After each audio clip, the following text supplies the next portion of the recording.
बिस्मिल्लाहिर्रहमानिर्रहीम। अस्सलाम वालेकुम वरहमतुल्लाहि वबरकातुहू। उम्मीद है कि आप सब खैरियत से होंगे और ज़िंदगी अच्छी गुजर रही होगी। आज का जो टॉपिक है वो है रिस्पायरेशन, यानी वाइटल साइन का जो दूसरा पार्ट है रिस्पायरेशन। हम टेम्परेचर के ऊपर बात कर चुके हैं। अब हम जो इसका दूसरा पार्ट है रिस्पायरेशन के बारे में पढ़ेंगे। तो चलो स्टार्ट करते हैं। Respiration is the mechanism the body uses to exchange gases between the atmosphere and the blood and the cell। अब रिस्पायरेशन क्या है? एक ऐसा मैकेनिज़्म है कि जिसमें बॉडी जो है क्या करते हैं, गैसेस एक्सचेंज करते हैं। किसके दरमियान? एटमॉस्फेयर और ब्लड के दरमियान, ब्लड और सेल के दरमियान जो यानी गैसेस एक्सचेंज आते हैं, इसको क्या कहा जाते हैं? एक रिस्पायरेशन कहा जाता है। Respiration involves the following process. अब ये रिस्पायरेशन के अंदर कौन से प्रोसेस इन्वॉल्व है? उसमें है ventilation, the moment of gases between in and out of the lungs. अब वेंटिलेशन का मतलब क्या है कि जो गैसेस हैं, ऑक्सीजन है या कार्बन डाइऑक्साइड है, ये लंग्स के अंदर और लंग्स से बाहर जो मूव करते हैं, इसको वेंटिलेशन कहा जाता है। Mean inspiration and expiration. Inspiration में क्या होता है कि जो ऑक्सीजन है वो बॉडी यानी लंग्स के अंदर मूव करते हैं, और एक्सपायरेशन में क्या होते हैं कि जो कार्बन डाइऑक्साइड है वो बाहर की तरफ चला जाता है। तो ये जो ऑक्सीजन और कार्बन डाइऑक्साइड का मोमेंट है लंग्स के दरमियान, तो इसको क्या कहा जाता है? वेंटिलेशन कहा जाता है।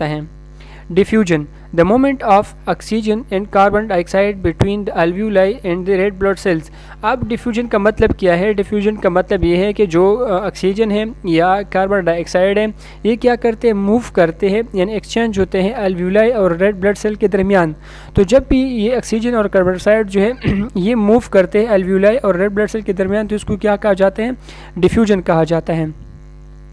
Perfusion, the distribution of red blood cells to and from the capillaries. अब परफ्यूजन का मतलब क्या है? परफ्यूजन का मतलब ये है कि जब रेड ब्लड सेल्स जो है क्या हो जाए, ये डिस्ट्रीब्यूट हो जाए कैपिलरीज की तरफ से, या मूव करते हैं या कैपिलरीज से वापस मूव करते हैं, तो इसको परफ्यूजन कहा जाता है। यानी रेड ब्लड सेल है, ठीक है, वो कैपिलरीज है, कैपिलरीज की तरफ जाना या कैपिलरीज से वापस जब रेड ब्लड सेल्स आते हैं तो उसको क्या कहा जाता है? यानी जो रेड ब्लड सेल का डिस्ट्रीब्यूशन है उसको परफ्यूजन कहा जाता है। Physiological control. अब फिजियोलॉजिकल जो है रिस्पायरेशन किस तरह कंट्रोल होते हैं? The respiratory centre medulla oblongata in the brain stem regulates the involuntary adult normal. अब जो यानी रिस्पायरेटरी सेंटर है ब्रेन में, जिसको मेडुला ओब्लांगेटा कहा जाता है, तो ये क्या करते हैं? ये जो रिस्पायरेशन है उसको रेगुलेट करते हैं, उसको कंट्रोल करते हैं इनवॉलंटरीली, यानी हमारे कंट्रोल के बाहर होते हैं, बल्कि ये कौन कंट्रोल करते हैं? मेडुला ओब्लांगेटा इनवॉलंटरी कंट्रोल करते हैं। Adults normally breathe in a smooth, uninterrupted pattern, 12 to 20 times per minute control of respiration। अब जो एडल्ट हैं कितना ब्रीथ करते हैं, उनका जो यानी एवरेज टाइम है वो 12 to 20 बीट्स पर मिनट जो है उनका रिस्पायरेशन है। Ventilation is regulated by the carbon dioxide, oxygen and hydrogen ions concentration in the arterial blood. अब जो वेंटिलेशन है कौन रेगुलेट करते हैं? उनमें कौन कौन से गैसेस हैं? उसमें कार्बन डाइऑक्साइड है, ऑक्सीजन है, और इसके अलावा हाइड्रोजन आयंस हैं जो आर्टेरियल ब्लड में मौजूद हैं। The most important factor in the control of ventilation is the level of CO2 in the arterial blood. अब जो मेजर रोल प्ले करते हैं जो वेंटिलेशन है उसमें वो कार्बन डाइऑक्साइड है जो कि आर्टेरियल ब्लड में मौजूद हैं। An elevation in the carbon dioxide level cause the respiratory control system in the brain to increase the rate and depth of breathing। अब अगर जो कार्बन डाइऑक्साइड का लेवल है वो क्या हो जाए? इंक्रीज़ हो जाए नॉर्मल से, तो जो रिस्पायरेटरी सिस्टम में है या रिस्पायरेटरी कंट्रोल सिस्टम में ब्रेन में, यानी जो कि क्या है मेडुला ओब्लांगेटा है, तो वहाँ से क्या करते हैं? जो रेट है या डेप्थ ऑफ ब्रीथिंग है उसको क्या करते हैं? इंक्रीज़ कर देते हैं। तो मतलब जो रेट और डेप्थ रिस्पायरेशन के इंक्रीज़ होते हैं या डिक्रीज़ होते हैं, उसमें जो मेजर रूल है वो किसका है? कार्बन डाइऑक्साइड का है। Mechanism of breathing. अब इसका क्या मैकेनिज्म है? Inspiration, inhalation. इंस्पायरेशन को इनहेलेशन भी कहा जाता है, जो कि क्या प्रोसेस है? एक्टिव प्रोसेस है। ये MCQs के हवाले से काफ़ी ज़्यादा इंपॉर्टेंट है कि इंस्पायरेशन इनहेलेशन जो है ये कौन सा प्रोसेस है? तो ये एक्टिव प्रोसेस है। एक्सपायरेशन या एक्सपायरेशन को एक्सहेलेशन भी कहा जाता है। ये कौन सा प्रोसेस है? ये पैसिव प्रोसेस है। और थर्ड है पॉज। अब इंस्पायरेशन क्या है? इसमें ऑक्सीजन मूव करते हैं इनसाइड द लंग्स, और एक्सपायरेशन क्या है कि जो कार्बन डाइऑक्साइड है वो आउटसाइड की तरफ मूव करते हैं। और पॉज जो है जब इंस्पायरेशन और एक्सपायरेशन के दरमियान जो रेस्ट फेज होते हैं उसको क्या कहा जाता है? पॉज कहा जाता है। Inspiration. During this phase, the respiratory center send impulses along the phrenic nerve, causing the diaphragm to contract. अब इंस्पायरेशन में क्या होता है कि जो रेस्पिरेटरी सेंटर है वो इम्पल्सेस भेजते हैं फ्रीनिक नर्व के थ्रू, और वहाँ पे जो डायफ्राम है उसको क्या करते हैं, कॉन्ट्रैक्ट करते हैं. Abdominal organs move downward and forward. अब जो एब्डोमिनल अर्गन्स है वो नीचे की तरफ चले जाते हैं और बाहर की तरफ क्या करते हैं, निकलते हैं. Increasing the length of the chest cavity to move air into the lungs. और जो चेस्ट कैविटी है उसमें जो स्पेस है वो बढ़ जाते हैं, यानी स्पेस इंक्रीज हो जाते हैं. जब भी जो चेस्ट कैविटी इसमें स्पेस इंक्रीज हो जाए तो इंस्पायरेशन जो ऑक्सीजन वगैरह वो इनसाइड आसानी के साथ चला जाता है. During a normal relaxed breath a person inhales 500 ml of air. अब एक बंदा नॉर्मली तौर पर जो है कितनी एयर को इनहेल कर सकता है, तो 500 ml है, और इसको क्या कहा जाता है, टाइडल वॉल्यूम कहा जाता है. ये भी MCQs के हवाले से बहुत ज़्यादा इंपॉर्टेंट है कि एक नॉर्मल जो रेस्पिरेशन है, एक बंदा जो है कितना नॉर्मली तौर पर ब्रीथ करते हैं, तो 500 ml जो है ब्रीथ करते हैं, और इसको क्या कहा जाता है, टाइडल वॉल्यूम कहा जाता है. Expiration या exhalation. During expiration the diaphragm relaxes and the abdominal organs return to their original position. अब एक्सपायरेशन में क्या होता है कि जो डायफ्राम है ये नीचे की तरफ जो है चला जाता है इंस्पायरेशन में, और एक्सपायरेशन में क्या हो जाता है, ये रिलैक्स हो जाता है, और जो एब्डोमिनल अर्गन्स है यानी जो डाउनवर्ड चले गए थे या जो बाहर की तरफ निकल गए थे तो दोबारा अपनी पोजीशन पे आते हैं एक्सपायरेशन में. तो जब ये दोबारा अपनी पोजीशन में आते हैं तो क्या हो जाते हैं, thoracic decreases in size and दस द लंग्स आर कंप्रेस्ड. अब जो थोरेसिक साइज है या जो थोरेसिक कैविटी है वो दोबारा साइज में क्या हो जाते हैं, डिक्रीज हो जाते हैं, और जो कार्बन डाइऑक्साइड वो इजीली बाहर की तरफ निकलता है.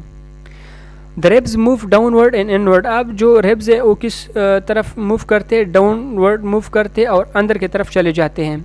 The sternum moves inward. और जो स्टर्नम ये पहले बाहर की तरफ निकला होता है क्योंकि चेस्ट साइज जो इंक्रीज होता है इंस्पायरेशन में, तो इसमें जो एक्सपायरेशन है जिसमें कार्बन डाइऑक्साइड बाहर निकलता है, तो जो चेस्ट का साइज़ है वो डिक्रीज हो जाते हैं, और जो यानी स्टर्नम है वो इनसाइड चला जाता है.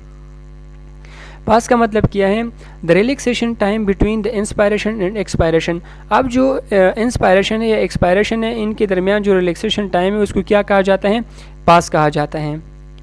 The normal breath rate in depth of ventilation is called यूपनिया. अब जो नॉर्मल ब्रीथ है उसको क्या कहा जाता है, यूपनिया कहा जाता है. Coastal thoracic. Types of breathing, यानी ब्रीथिंग के दो टाइप्स हैं, एक तो है थोरेसिकली और दूसरा है एब्डोमिनली. Observed by the movement of the chest upward and downward, commonly used for adults. अब जो एडल्ट्स वगैरह हैं उसमें क्या होता है कि वो थ्योरेटिकली ब्रीथ करते हैं, यानी जो चेस्ट है तो इतना डीप नहीं होता, उनके शेलो ब्रीथ होते हैं. और ये हम कहाँ से ऑब्ज़र्व कर सकते हैं, ये हम चेस्ट से ऑब्ज़र्व कर सकते हैं कि चेस्ट जो है क्या करते हैं, अपवर्ड की तरफ निकलते या डाउनवर्ड चला जाता है. तो ये इस टाइप ब्रीथ को क्या कहा जाता है, थोरेसिक कहा जाता है. दूसरा है डायफ्रामेटिक या abdominal. Involve is the contraction and relaxation of the diaphragm. अब इसमें कौन इन्वॉल्व होते हैं, या आपको जो डायफ्राम है वो कॉन्ट्रैक्ट होते हैं, रिलैक्स होते हैं. Observed by the movement of abdomen, commonly used for children. अब जो चिल्ड्रन वगैरह एब्डोमिनली ब्रीथ करते हैं, और इसको हम किस तरह ऑब्ज़र्व कर सकते हैं, ये एब्डोमेन के जो मूवमेंट हैं उससे हम ऑब्ज़र्व करते हैं कि एब्डोमेन जो है बाहर की तरफ निकलते हैं, अंदर की तरफ चले जाते हैं. तो जो एब्डोमिनल ब्रीथिंग है इसको हम एब्डोमेन से ऑब्ज़र्व करते हैं, और जो थोरेसिक है इसको हम किस चीज़ से ऑब्ज़र्व करते हैं, चेस्ट से ऑब्ज़र्व करते हैं. Factors affecting respiration. अब वो कौन से फैक्टर्स है जो कि किस चीज़ के ऊपर इफेक्ट करते हैं, रिस्पायरेशन के ऊपर इफेक्ट करते हैं. बॉडी पोजीशन है, उसमें आपके जो बॉडी पोजीशन अगर प्रॉपर हो तो आपका रिस्पायरेशन जो पैटर्न है वो ठीक होगा. अगर आपकी बॉडी का पोजीशन प्रॉपर ना हो तो रिस्पायरेशन पैटर्न के ऊपर क्या कर सकते हैं, इफेक्ट कर सकते हैं. इसके अलावा एक्सरसाइज है, अगर कोई बंदा एक्सरसाइज वगैरह करते हैं, कोई एक्टिविटीज़ वगैरह करते हैं तो जो रिस्पायरेशन रेट है वो इंक्रीज़ होगा, और अगर कोई बंदा एक्सरसाइज वगैरह नहीं कर रहा तो उनका रिस्पायरेशन रेट क्या होगा, कम होगा. मेडिकेशन से, अब बहुत सारे ऐसे मेडिकेशन है जो कि रिस्पायरेटरी रेट पे क्या करते हैं, इफेक्ट करते हैं. कुछ ऐसी मेडिकेशन है जो कि इंक्रीज़ करते हैं और कुछ ऐसी मेडिकेशन है कि वो डिक्रीज़ करते हैं. स्मोकिंग हो गया, हेमोग्लोबिन फंक्शन हो गया, एंजाइटी है, एब्डोमिनल ट्रॉमा है, न्यूरोलॉजिकल इंजरी है. न्यूरोलॉजिकल इंजरी में ब्रेन में कोई इंजरी वगैरह हो गया, क्योंकि रिस्पायरेशन कहाँ से कंट्रोल होते हैं, ये ब्रेन से कंट्रोल होते हैं, जो कि मेडुला ऑब्लांगेटा कंट्रोल कर देते हैं. अगर कोई ब्रेन में कोई इंजरी वगैरह हो जाते हैं या एब्डोमिनल ट्रॉमा हो जाते हैं तो इसकी वजह से भी रिस्पायरेशन के ऊपर क्या होते हैं, इफेक्ट होते हैं. Characteristics of the respiration. अब रिस्पायरेशन के अंदर कौन सी कैरेक्टरिस्टिक होनी चाहिए? When the respiration rate is taken several characteristics should be noted. अब अगर आपने जो है रिस्पायरेशन रेट को क्या करना है, मालूम करने हैं, तो आपने कुछ कैरेक्टरिस्टिक्स को नोट करने हैं। रेट, रिथम, डेप्थ और इसके अलावा द क्वालिटी और कैरेक्टरिस्टिक ऑफ ब्रीथिंग, इन चीज़ों को आपने क्या करना है, नोट करना है। Characteristics of the respiration. अब रिस्पायरेशन की जो कैरेक्टरिस्टिक है, respiratory rate, it is the number of respiration पर मिनट। अब एक मिनट में जितने रिस्पायरेशन हैं उसको क्या कहा जाता है, रिस्पायरेटरी रेट कहा जाते हैं। The normal respiration rate for healthy adult at rest is 12 to 20 cycles पर मिनट। ये बहुत ज़्यादा इंपॉर्टेंट है, एमसीक्यूज़ में पूछे जाते हैं कि नॉर्मल जो रिस्पायरेटरी रेट है एक एडल्ट के लिए वो कितना है, और 12 to 20 पर मिनट है। Children have more rapid rate of breathing than adults. अब जो चिल्ड्रन है उनका जो रिस्पायरेटरी रेट है वो ज़्यादा होते हैं एडल्ट से। Respiratory rate ranges of various age groups. अब नीचे दी हुई है, एज भी दिया हुआ है और इनके जो रिस्पायरेटरी रेट है वो भी दिया हुआ है। अब अगर कोई न्यू बॉर्न है यानी 1 मंथ का है तो उनका जो रिस्पायरेटरी रेट होते हैं वो 30 से लेकर 50 टाइम्स पर मिनट होते हैं। इसके अलावा जो 2 years ओल्ड बच्चा है उनके जो रिस्पायरेटरी रेट है वो कितना होते हैं, 20 to 30 रेट पर मिनट होते हैं। अब जो 3 to 8 years ओल्ड है वो 18 to 26 पर मिनट है, और जो 9 to 11 years ओल्ड है उनका 16 to 22 है, और जो एडल्ट हैं तो उनका 12 to 20 पर मिनट रिस्पायरेटरी रेट है। तो ये नॉर्मल रेंजेस वगैरह दिया हुआ है, ये भी एमसीक्यूज़ के हवाले से काफ़ी ज़्यादा इंपॉर्टेंट है। Respiratory rate, tachypnea, quick shallow breath. अब अगर कोई जो है यानी रिस्पायरेटरी रेट जो है नॉर्मल मकदार से ज़्यादा हो जाए, यानी 20 हम इसको क्या कर सकते हैं, नॉर्मल कंसीडर करते हैं। अगर इससे ज़्यादा हो जाए तो ये किस चीज़ में आते हैं, टेकिपनिया में आ जाते हैं। ब्रेडिपनिया में क्या है, अब नॉर्मली स्लो ब्रीथिंग। अगर रिस्पायरेटरी रेट जो है नॉर्मल से कम हो जाए, यानी 12 हम नॉर्मल लेते हैं, अगर इससे कम हो जाए तो ये किस चीज़ में आते हैं, ब्रेडिपनिया में आ जाते हैं। एपनिया में क्या होता है कि ब्रीथिंग जो है वो स्टॉप होते हैं या एब्सेंट होते हैं, तो ये कौन सा कंडीशन है, इसको एपनिया कहा जाता है। Characteristics of the respiration. Respiratory rhythm, it refers to the regular and equal spacing of the breath. Respiratory rhythm का मतलब ये है कि आप जो यानी जो respiratory रेट है या जो ब्रीथ वगैरह कर रहे हो वो कौन सी होनी चाहिए, यानी रेगुलर होनी चाहिए, इक्वल स्पेस पे होनी चाहिए। अगर रेस्पिरेटरी रेट जो है रेगुलर हो, इक्वल स्पेस पे हो, तो इसको क्या कहा जाता है, रेस्पिरेटरी रिदम कहा जाता है। In a regular respiratory rhythm, the cycles of inspiration and expiration have about the same rate and depth. अगर जो respiration है वो ये regular हो तो जो expiration है और inspiration है ये दोनों का rate और depth क्या होते हैं, same होते हैं। With irregular breathing pattern, the depth and amount of air inhaled and exhaled and the rate of respiration per minute will vary. अब अगर जो है रेस्पिरेटरी रेट इर्रेगुलर है तो जो एक्सहेलेशन है या इनहेलेशन है तो इनका पैटर्न भी चेंज होते हैं, जो डेप्थ है या जो रेट है वो भी चेंज होते हैं कि जब रेस्पिरेटरी रेट क्या हो, इर्रेगुलर हो। Respiratory depth, the depth of respiration is the volume of air that is inhaled and exhaled. अब डेप्थ ऑफ रेस्पिरेटरी डेप्थ का क्या मतलब है, द रेस्पिरेटरी डेप्थ का मतलब ये है कि ये क्या है, रेस्पिरेशन का डेप्थ है, ये क्या है, वॉल्यूम है, किस चीज़ का, ईयर का एक वॉल्यूम है, इसमें क्या होता है जो आप इनहेल करते हैं एक्सहेल करते हैं इनका जो वॉल्यूम है इसको क्या कहा जाते हैं, रेस्पिरेटरी डेप्थ कहा जाते हैं। अब अगर जो ज़्यादा वॉल्यूम में आप ईयर इनहेल करते हैं तो आपका डेप्थ इंक्रीज़ है, अगर आप जो है लो वॉल्यूम में ईयर को इनहेल करते हैं तो इसका मतलब ये है कि आपका जो डेप्थ है वो कम है। इट इज़ डिस्क्राइब एज इधर शेलो और डीप, ये तो या शेलो हो सकते हैं या डीप हो सकते हैं। रैपिड बट शेलो रिस्पायरेशन आकर इन सम डिजीज़ कंडीशन। अब रैपिड या जो शेलो रिस्पायरेशन है ये कुछ डिजीज़ में आते हैं, such is high fever, shock and severe pain. अगर कोई बंदा है उनको क्या है, फीवर है या इसके अलावा शॉक वगैरह हुआ है या सीवियर पेन है तो उसमें जो रिस्पायरेटरी रेट होते हैं वो क्या होते हैं, रैपिड होते हैं और इसके साथ साथ शेलो होते हैं। यानी शेलो का मतलब यह है कि प्रॉपर तरीके से जितना यानी इनहेलेशन होनी चाहिए, जितना एक्सहेलेशन वगैरह होनी चाहिए उतना नहीं होता। Hyper ventilation refers to deep and rapid respiration and hypoventilation refers to shallow and slow respiration. hyperventilation का मतलब ये है कि जो respiration है वो deep हो और क्या हो, rapid respiration हो।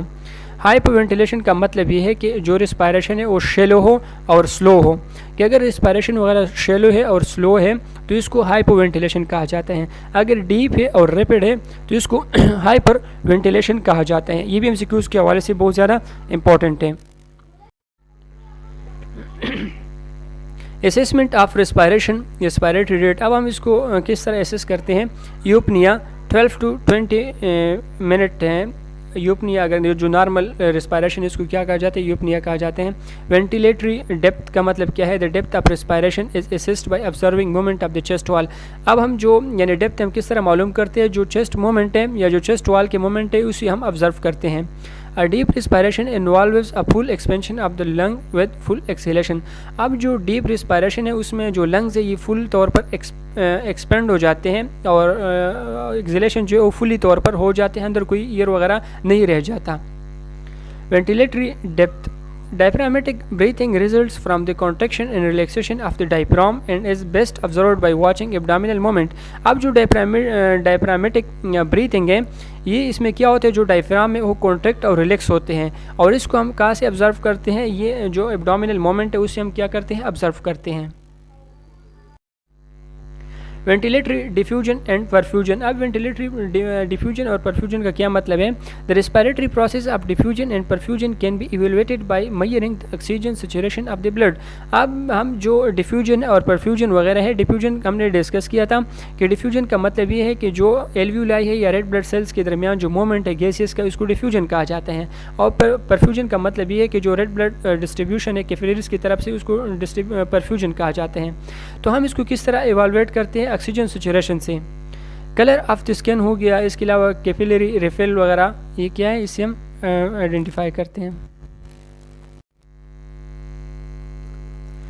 एपनिया, एपनिया का मतलब है अगर जो ब्रीथिंग वगैरह ये एब्सेंट हो जाए, ये इसको एपनिया कहा जाते हैं। यूपनिया का मतलब है जो नॉर्मल ब्रीथिंग है 12 to 20 पर मिनट टाइम पर मिनट, तो इसको यूपनिया कहा जाते हैं। आर्थोपनिया का मतलब है कि बंदा अगर कोई यानी स्टैंड, कोई बंदा खड़ा है या अपराइट पोजीशन में बैठा है तो उस वक्त उनका जो ब्रीथिंग होते हैं उनको कोई मसला नहीं होता, लेकिन जब वो लेट जाते हैं, जो नीचे डाउन पोजीशन है उसमें जब उनको प्रॉब्लम होती है तो इस कंडीशन को क्या कहा जाता है, आर्थोपनिया कहा जाते हैं। डिस्पनिया का मतलब है डिफ़िकल्टी इन ब्रीथिंग, अगर कोई बंदा जो है प्रॉपर तरीके से ब्रीथ नहीं कर सकता तो इसको क्या कहा जाता है, डिस्पनिया कहा जाते हैं। Paroxysmal nocturnal dyspnoea, attacks of severe shortness of breath that wax a person from sleep. अगर कोई बंदा सो रहा है और उनको डिफ़िकल्टी आ गई ब्रीथिंग में और जाग जाए तो ऐसी कंडीशन को क्या कहा जाते हैं, पैरोक्सिस्मल नॉक्टर्नल डिस्पनिया इसको कहा जाता है। हाइपरएपनिया, अगर जो ब्रीथिंग डेप्थ है अगर ये इंक्रीज़ हो जाए नॉर्मल से तो इसको हाइपरएपनिया कहा जाते हैं। टिकेपनिया का मतलब ये है कि जो रेस्पिरेटरी रेट है ये नॉर्मल से ज़्यादा हो जाए तो इसको टिकेपनिया कहा जाते हैं। ब्रेडिपनिया का मतलब है कि रेस्पिरेटरी रेट नॉर्मल से कम हो जाए, यानी 12 से कम हो जाए तो इसको ब्रेडिपनिया कहा जाते हैं। और टिकेपनिया का मतलब ये है अगर 20 से ये इंक्रीज़ हो जाए तो इसको टिकेपनिया कहा जाते हैं। Alternation in respiration, hyper ventilation का मतलब क्या है कि इंक्रीज रेट और डेप्थ और combination of both. Hyper ventilation का मतलब ये है कि अगर ब्रीथिंग का जो यानी रेस्पिरेशन का जो रेट है या डेप्थ है वो इंक्रीज़ हो जाए या दोनों इंक्रीज़ हो जाए तो इसको हाइपर वेंटिलेशन कहा जाता है। हाइपर वेंटिलेशन इसके अपोजिट है कि जब रेट और डेप्थ ये दोनों कम हो जाए, या रेट कम हो जाए या डेप्थ कम हो जाए या दोनों कम हो जाए तो इसको कंडीशन को क्या कहा जाते हैं, हाइपर वेंटिलेशन कहा जाते हैं। कसमोली रेस्पिरेशन का मतलब क्या है कि अगर बंदे हैं उनको डिफ़िकल्टी है सांस लेने में और बहुत ज़्यादा यानी फोर्स लगना पड़ता है सांस लेने में या ऑक्सीजन लेने में या कार्बन डाइऑक्साइड एक्सहेल करने में, तो ऐसे कंडीशन को क्या कहा जाते हैं, कसमोली रेस्पिरेशन कहा जाते हैं। Particularly diabetic acidosis but also kidney failure, अभी किस में कॉमन है कि इनको यानी कोई मेटाबॉलिक एसिडोसिस हुआ है जो यानी बॉडी के अंदर या ब्लड के अंदर एसिड्स का मकदार बहुत ज़्यादा है, या डायबिटिक केटो एसिडोसिस है। डायबिटिक केटो एसिडोसिस का मतलब ये है कि जब आपके बॉडी में ग्लूकोज का जो लेवल है वो कम हो और जो यानी बॉडी उसको क्या यूज़ करे, लिपिड्स वगैरह यूज़ करें जिसको लेपोलाइसिस कहा जाते हैं, तो उसमें क्या वो प्रोड्यूस होते हैं, केटोन्स वगैरह प्रोड्यूस होते हैं। तो ऐसी कंडीशंस को डायबिटिक केटो एसिडोसिस कहा जाते हैं। या किडनी फेलियर वगैरह हैं तो वहाँ पे ये कसमोली रेस्पिरेशन जो है बहुत कॉमन होते हैं, यानी बहुत ज़्यादा डिफ़िकल्टी होती है, बहुत ज़्यादा फोर्स लगाना पड़ता है रेस्पिरेशन ब्रीथिंग में।